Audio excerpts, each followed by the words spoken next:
Shukrana, Jai Guruji Maharaj, thank you. Thank you for inviting me. Thank you for having me be among your chosen divine souls. Namaste to all. The more, you bless me to go forward in this journey, the more I realize I know nothing. And that I think that's why the journey has become so blissful and so beautiful, because that's when you bless us to surrender to you and just let this journey be chosen by you the way you know best. Maharaj blessed me to be born in a family where I had a grandma who was incredibly spiritual, and even when she slept, she used to praise God. Like you could hear her in her dreams praising God. She was in love, love, love, love. And she went through a lot of suffering. She lost her only son when he was 12. So suffering and squeezing was there. But she never, stopped loving God. And the suffering took her closer to God. And no coincidence that my journey with a lot of suffering also led me to Maharaj. So being born in Iran, I was with my grandma, age 13. I come out of Iran, and 6 years later, in 2003, intuitively, like he said, I speak to you through your intuition. I got this feeling that I should go to Iran. And with all the drama that happens in Iran, it was still happening then too. My mom was like, no, hell no. But of course, what he wants, he will do. Doer of all action, like it's written in Autobiography of a Yogi as well. He gives the thought, he gets you to go, he gives you the courage. Somebody says no, he's the decision maker. The world's no is nothing when his yes is there. So, chalo, I go to Iran, and I was a very young girl that, I didn't know if I was Canadian, if I was Iranian, and a lot of friends were there, and I was like going from party to party in the empty life, which all his grace as well. And I hadn't gone to see my grandma, and she would come around to my aunt's house, and she lived in a very poor area. So I didn't want to go to that area. And she used to come and see me. So suddenly I have 6 aunts. His Leela again, he gets this aunt of mine that never tells anybody what to do. She comes and says, son, it's very rude that you haven't gone to grandmother's house, you need to go. So he knows what to do. And he got me to go to her house, and that night, 4 a.m, something wakes me up. Humble living, we slept on the ground. And then I was close to the window, and my grandma had these closets, brown closets. And so 4 a.m, something wakes me up, I sit up, and right there, I see right behind my grandmother's closet, I see a bald-headed man, hands facing like this. I didn't see his, I only saw from this part up. And I saw him look just like that. And I didn't see his physical eyes. He didn't let me see a physical eye. I saw a vertical, huge, huge third eye, like this big. And so the eye was really got my attention, and I was really scared. And so I covered myself, and I just knew this mantra from the Quran, and I just said it. And my grandma wakes up, and I run to her and I say, there's a ghost in your house. And she says, don't call him a ghost. He's always around me. Call him a higher being. So I said, who is he? Who is he? And she said, don't worry, he's always around me. So, and let me say, before coming to Iran, this intuition told me to tell my mom that if I don't see grandma and she dies, I'll never forgive you. So that's that. And so I'm in Iran, this happens. Then I leave. And I come, that was July 2003, no coincidence. And I come to Canada, and 3 months later, October, my grandma passes away. So we think, I may think that I've been initiated in this lifetime July 2018, that's when he initiated me. But he was there, he's always been there, and he only knows how long he's been there. But he knew that I would suffer greatly if I hadn't seen my grandma, who's like my mom. So the whole family, 6 aunts, you can imagine how many kids, and everybody's like, how did you know grandma was gonna die? And I was like, I don't know.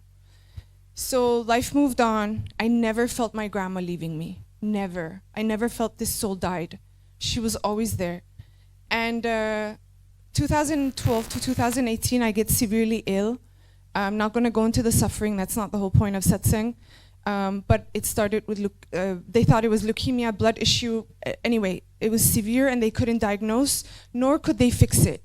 It happened in 3 episodes. I was bedridden for 12 months, bedridden for 11 months, and then bedridden for 7 months.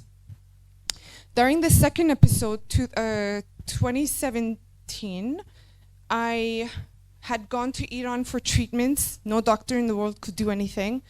And when I came back from Iran, I saw a white light. This white light plays a huge role in my journey. I saw a white light come outside from the window, and I thought it was the moon, and I'm like, why would the moon be on this side? It's always on the other side where my mom's balcony is, because I have a very special bond with the moon. And it's no coincidence my grandma, when I was 11, said, every time you see the moon, recite this mantra 3 times.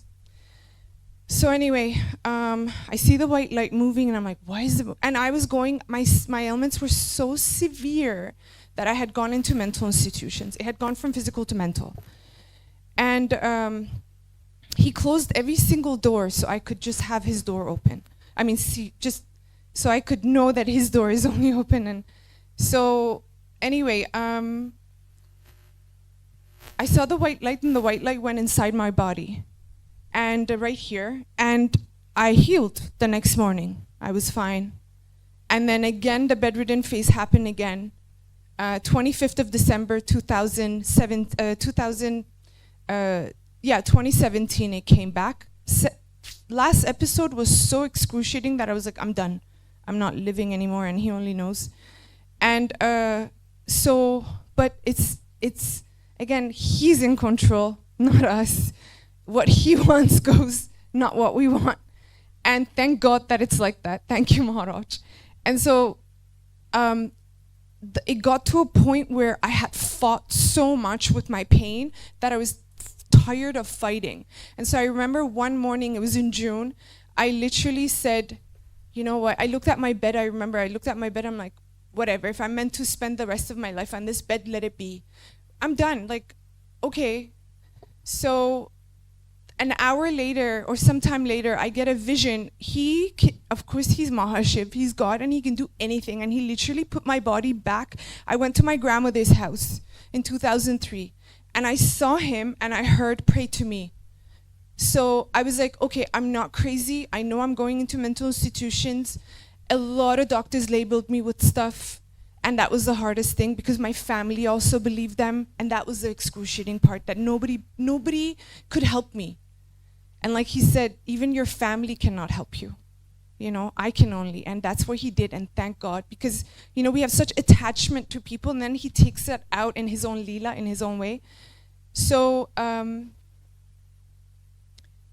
I prayed to him. I said, you're the only supernatural being. I've seen, these were the exact words. I said, I'm not crazy, because my grandma confirmed. So I'm no pugly. So so that happened. I prayed to him. That was June. July 1st, Canada Day. I know you guys is 4th. Ours is 1st. He gets me. Most of my hair was gone. Like I didn't have much hair, and then, like I said, every single thing that I had attachment to, even beauty or whatever, he took it. He made me like go like. It's like how he said to me that the deeper the suffering, the deeper the joy. Because I would have never imagined that I would, even in my life, stand in such holy place and share his grace. Like, who am I? How did I become so deserved? I'm nobody, I'm nothing, I'm the worst. You know, but anyway, he made me go buy hair color. Like, I was like, this thing used to ooze out of my scalp, this liquid or whatever, And I was like, let me go buy hair colors. So why would I do that? Like, you know what I mean? Why would I even have the thought of going and buying hair color? Even I remember now that it was his Leela. So he got me to, because of that thought, he got me to go out, and I used to walk like a turtle. And I went to the pharmacy, and it said on the door, they had put a sign that they're having an IT problem. Again, he's doing that, they're closed and they're gonna open in an hour. So I'm standing there like nothing in my life works. Then he tells me telepathically, go to C3 Church. Now this church was recommended to me a month before by a friend. And then I Google it on my phone again, all his Leela, all he's doing through us. He gives the thought, he does the action, he gives you energy to move. So I go to the church, but on the way to church, I went to a wrong address. His will, and this last episode, I was so dumb that, numb. Sorry, I was so numb that I couldn't even cry. There was no emotion in me. I was really numb, and he got me there so I could cry because I had walked like 45 minutes to get to that address, and I was howling on the street that what is this life? Nothing works. Nothing. Even Google told me to come here, and this is a wrong address because the church, this place was locked, and there was a huge real estate lock on it, and the windows shattered. So I literally there and then I said, God, you take me wherever you want. I'm done. What are you doing to me? I started talking to him, and then he leads me again, that telepathic voice. And a lot of people ask me, how did you hear him? I was isolated for 6 years. I was so, I really believe that he says, one-on-one connection, direct connection. Isolation for me was beneficial. Again, this is all my own journey, because so I could not hear the world's voice and I could hear his voice. And he tells me, he leads me. He's like, go there intuitively. I go, and there's a girl in front of this church. She has a tattoo that says mumkin. Mumkin in Persian is possible. That gets my attention. He tells me, take a photo. I go to the church, and they close the doors, and the girl when they were praising Jesus, and they stopped the music, and the girl said, God just told me someone on the way to church today was running and crying, and I was kind of fast walking and going there because I knew they would open at 10:30, and and God wants you to know this suffering is over and land of grace is near. And it was like, I'm the one who is crying, I'm the one. But you suffer for so much that you're like, God doesn't even see me. I mean, God doesn't even exist. So on the way back from the church, I just sent a prayer, and I said, God, Jesus, whoever you are, I'll convert. If you want me to come, I will be anything you want, but don't give me this. If that message was for me, don't give me this 15 minutes of connectivity. I need you for good. I need you for eternity. That's what I said. And on the way back, he gets me to stop in front of this bookstore. I cannot, he has the control. He has the remote control. I couldn't walk past the point, and he directs me to go to the bookstore. Long story short, inside this bookstore, I'm there, and I sent a prayer. I was like, God, you just choose a book that you want me to read. I'm bedridden. You choose. And then I have a vision of that white light that I had seen a year and a half in my room. And he puts my eyes on a book, The Divine Light. And I bring the book out, I look at the cover, a bald head. I'm just explaining the way that I thought there. And I see a picture of a man, bald head, okay, he's wearing white and like this gold, in white and gold sort of. And then I open it to the page, Anita Kumar was ill and this and that, and Guruji Maharaj, I'm like, who's a guru, like whatever. But the book came with me, 1st of July. 5th of July, I didn't touch it, I've never opened it. 5th of July, he gives me a dream darshan. I see I'm in a satsang. Later I found out it was a satsang. I see that I'm in a satsang, and a door opens there's a lot of people, the door opens on the left side, and like security guards come and form as if some important celebrity is gonna come through the door. They all stood around waiting, but no human came. A ball of energy came, but this time it wasn't like the white color that I had seen. It was like just a blur energy I saw, and it came and it came and it came and it came and it went right here again. And I've never fainted in physical life. I fainted. So, you know, we've heard so many satsang of Maharaj sending his divine energy, and when we're sitting, you know, like he said, I was, I am, and I will be. He is here, just because, you know, we don't see, but he's spirit, we're spiritual beings, he is here. And he sent his energy to me, and I fainted in my dream. I got up, still dream phase. I'm in a bed, this red bed, and then I see a man, like bald head. He had his back to me, a bald-headed man sleeping right beside me, and he's wearing a long brown dress. And I'm like, why would a man wear a dress? You know, like, and this chola that is behind this wall, he's wearing brown. That was the chola. So the chocolatey brown. And I woke up and I was like, who's this man? What? That's it. Then 7th of July, the first thought when I had severe case of insomnia, and I would beg God that I would sleep even for 5 minutes more. 1 hour maybe was the max that I could get. 2 hours was the max. Then I wake up and the first thought is grab the book. He puts my attention on the book, and he only knows the book was on the floor. And so, you know, he taught me from the beginning, it has nothing to do with these physical, you wash your hands, you come to me, or, you know, like, no, it's not, it's all about the purity of your heart. It has nothing to do with physical. Like, you know, I don't cover he doesn't, you know, it's not for me, this is my journey, direct connection. He tells you to cover your, like, you know, but for me, it has nothing to do with the physical or the outside. It has everything to do with my heart and how I am here and how I treat others and all that stuff. So he gets my attention on the book, and I grab the book. He says, go read the book. I open the book, and it says Guruji Maharaj is Lord Shiva. And then again, the intuition is Google Lord Shiva. And that's when I saw the third eye. And I was like, wait a second, that man, the third eye. And then, you know, and then he says, look at the cover of the book, the bald man that you saw at your grandmother's house, that's me. And I look at the cover, I'm like, that's him.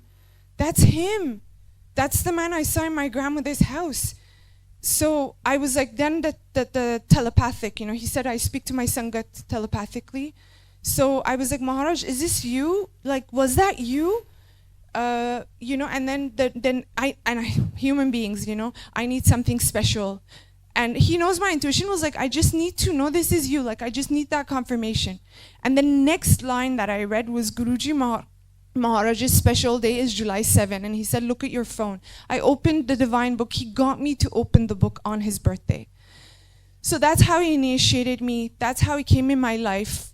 I fought with him so much that he had left his physical chola, but he got me to understand that he's here. He's more present today. He's more powerful today. And, you know, and that's how my journey started. And then when I had Agya to tell my mom about Maharaj, because suddenly this daughter went from hospitals into this state to like I used to take buses because I wasn't allowed to drive. I used to take buses, go to satsangs, and an hour, 2 hours, 3 hours. It didn't matter how long it took me. He pulled me. Again, I didn't do nothing. He did it all. He put the thought. I am the most undeserved, like, you know, for me, I'm always like, Maharaj, like, how, you know, how, me, why? So then, long story short, when he gave me Agya, I go to a satsang. Maharaj says, you can tell your mom now. I go to a satsang, I'm like, Maharaj, should I tell my mom? A sangat gets up and shares how she told her mom about Maharaj. So I got my sign. I go home, I tell my mom, and she says, you know, grandma said that he used to manifest so much in front of her that one day she prayed and said, God, I want to see if I can do anything for this being that appears in front of me. And so they spoke in Persian and in Farsi, and my grandma said, is there something I could do for you is there something I could do for you? And Maharaj, the only words he said to my grandma in Farsi was, we are here to protect you. We are here to protect you. And truly, he's here to protect us. My journey has not at all, even since he's initiated me, has at all been bed of roses. It's been, in fact, you know, so much that even as my family right now, we're going through something, but that grace and that blessing is there, that we know what we go through is necessary for the soul's evolution, and the suffering that has gotten me closer to him. You know, I went through that excruciating suffering, I got him. So like his own words, you know, when you go through pain, the deeper the pain, the deeper the joy. And the timing will come. I heard a satsang a couple of days ago, how we line up to get to Maharaj, you know, to do Matateko. Your time will also come for you to get blessed. He only knows that time, you know, he only knows when. So surrender is not an easy thing. We were just saying that at all. It's not easy.